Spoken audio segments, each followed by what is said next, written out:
الحمد لله رب العالمين، والصلاة والسلام على إمام الموحدين وعلى آله وصحبه أجمعين.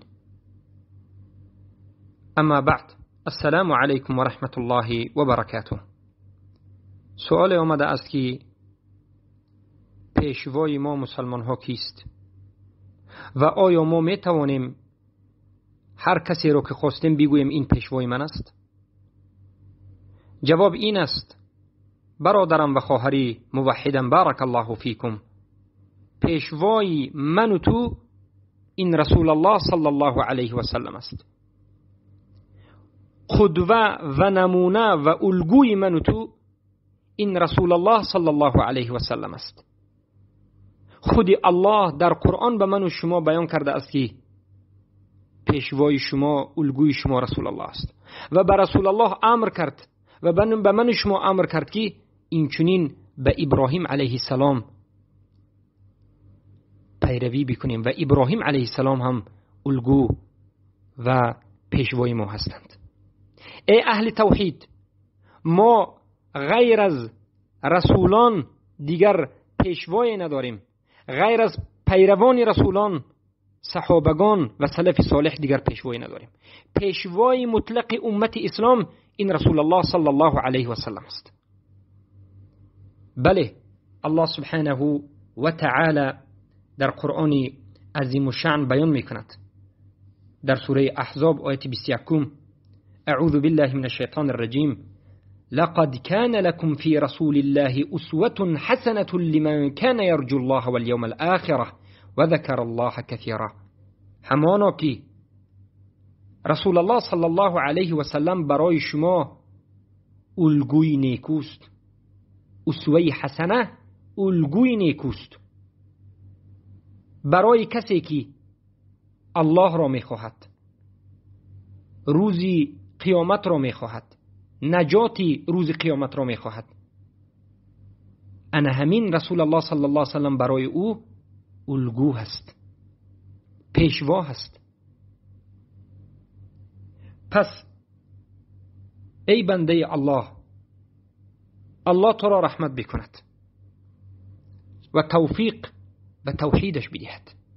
بناگاه نشود که غیر از رسول الله کسی دیگری را بگویی که پیشوای من است، بگویی که هدایتگری من است، بگویی که این چنین سخنها. هدایتگری ما انسانها ذات یگانه این الله است و پیشوای من و شما امام موحدین، امام عبادتکاران، امام متواضعین، امام دعوتکاران، امام امر معروف کنندگان و نهی از منکر کنندگان، حاکمی که به حکم الله و رسولش و به عدل حکم کرده است، این رسول الله صلی الله علیه و سلم است. ما در همه جانب زندگیمون باید به این پیشوایمون صلوات الله ربی و سلامه علیه پیروی بکنیم.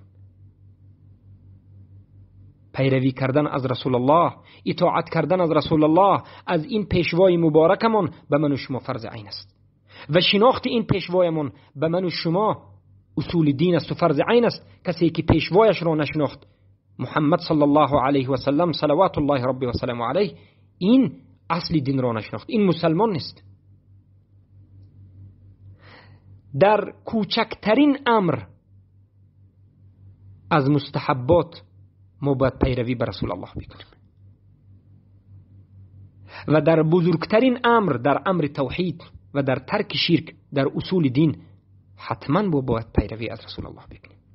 در امر دنیا ما باید پیروی از رسول الله صلی الله علیه و سلم بکنیم و در امر آخرت باید پیروی از رسول الله صلی الله علیه و سلم بکنیم.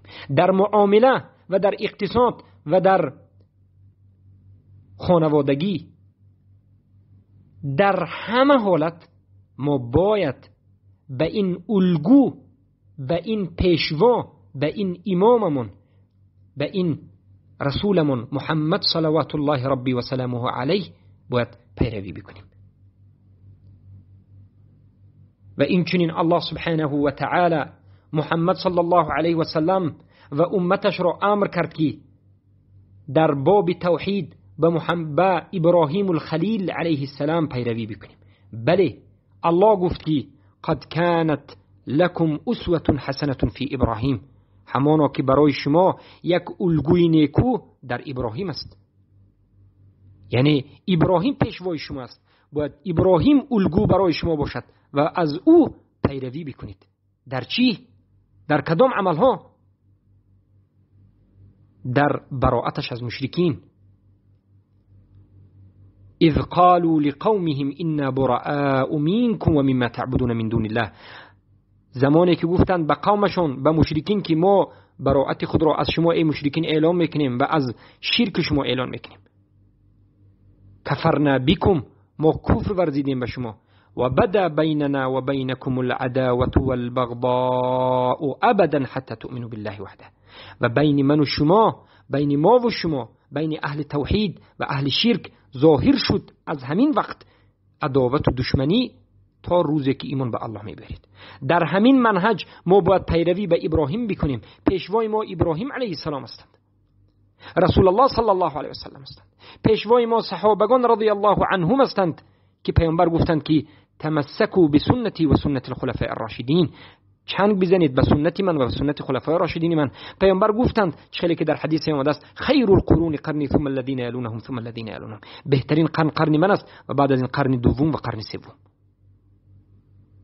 پس الله سبحانه و تعالی گفت و من یشقق الرسول من بعد ما تبین له الهدى و یتبع غیر سبیل المؤمنین نولیه ما تولى نولیه ما تولى و نصلیه جهنم و ساءت مصیره. هر کسی که از راه مؤمنین، از راه سلف صالح صحابگان تابعین بیرون می شود، البته که او به عذاب سخت گرفتار می شود. پس پیشوای ما انامین ها هستند. پیشوای ما بعد از اینها علمای ربانی هستند که به سخنهای اونها نظر میکنیم. اما پیشوای مطلق رسول الله صلی الله علیه و سلم هستند. اما امروز آمدند طاغوت پرستان، گمراه گشتگان، خیانتکاران، مشرکین، لشکران طاغوت گفتند که پیشوای من این حاکمم است، رئیس جمهورم است، پیشوای ملت.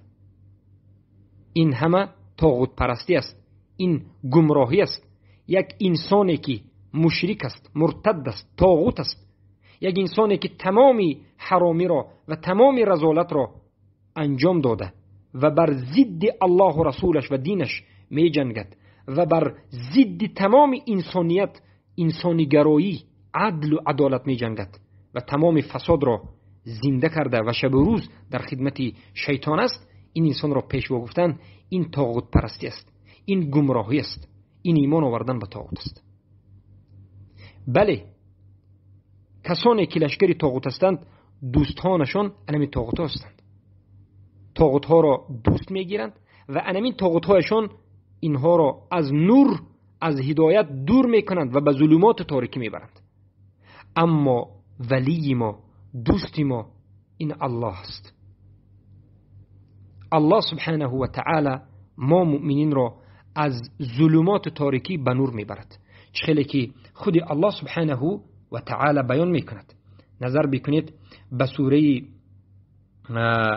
بارک الله فیکم بقره آیه 257 الله ولی الذین آمنوا یخرجهم من الظلمات الى النور والذین كفروا اولیاؤهم الطاغوت یخرجونهم من النور الى الظلمات اولئک اصحاب النار هم فیها خالدون.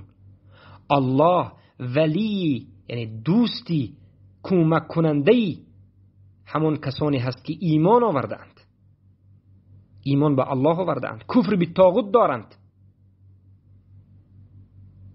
الله اونها را از، یعنی همین مؤمنان را از ظلمات و از کفر و از شرک به سوی نور و هدایت و توحید می آورد، هدایتشان می کند. از کفر به شرک، از بگویم کفر و شرک به ایمان و توحید می آورد. اما والذین کفروا، آنهایی که کافر هستند، اولیایشان، پیشوایشان، دوستشان طاغوتشان است. دوستشان، پیشوایشان این که است؟ طاغوتشان است، طاغوت است. و همین طاغوتشان و همین پیشوایشان این کافران را یخرجونهم من النور الى الظلمات، از نور یعنی از ایمان، از اسلام، از توحید به سوی ظلمات، به سوی کفر، به سوی شرک میکوچاندشان و میبردشان. اولئک اصحاب النار هم فیها خالدون. انا همین انسان ها، هم طاغوت و هم پیروانشان، هم پیشوا و هم پیروانش که از طاغوت ها عبارتند، اینها اصحاب نار هستند.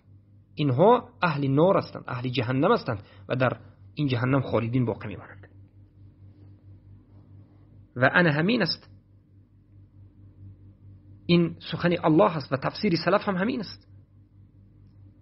اما آنهایی که ایمان آوردند به خاطر دفاع الله، دفاع دینش، دفاع قرآن، در به خاطر نصرت دین، نصرت الله حرکت میکنند، کوشش میکنند، میجنگند.